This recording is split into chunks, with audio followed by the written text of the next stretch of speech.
Hello guys, দেখতে পাচ্ছ রাস্তার পাশ দিয়ে যাচ্ছিলাম। দেখো এখানে কত চাষি ভাইরা চাষ করছে। তারা হচ্ছে নতুন ধান খেলাবে বলে ধানের বীজ বুনছে। এ কি, এ তো নুনু সাবুরে। নুনু সাবুরে এখানে কি করছে দেখি দেখি।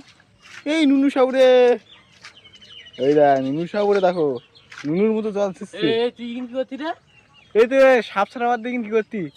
সাপ সবসময় ধরতে হবে? সাপ ধরবি তাহলে কি করবি? তোর তো এইসব কাজ না। এইসব কাজ না মানে সাপ এখন না তোর পালে সাপ, সাপ আর কেউ আর ভিক্ষা টিক্ষা দিচ্ছে না।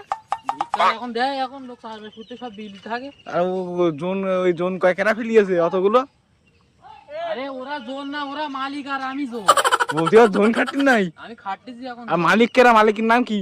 মালিক ওই তো ওই নির্মলেন্দু। ও বাবা, নীরেন্দু। আর ওটা কেরা?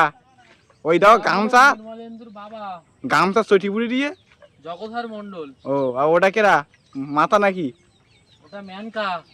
ও, আর তুমি এখানে কি করছো? আমি জোন খাটছি। ও বাবা, জোন তো খাদ্য সকালবেলা। হুম, দে এরা খাদ্য দেয় না শালা, ভাল না। ভাল না? শুধু বলতে কি 2 টাকা দাও। ওইটা তো দেখছে কবার ভালো, তোরা তো নেই ভিক্ষা করতিস এতক্ষণ। বলছি 2টো ভাত নাই দিতে মানে 2টো মুড়ি দিয়ে কেড়ে দিবারে বাঁচে তা দেবে। এই তোরে মুড়িয়ে খাইতে হবে না, তুই কাজটা কর, টাকা দেবে কোন? টাকা 10 টাকা দেয় বলে। তুই 10 টাকা লাগিয়েছি?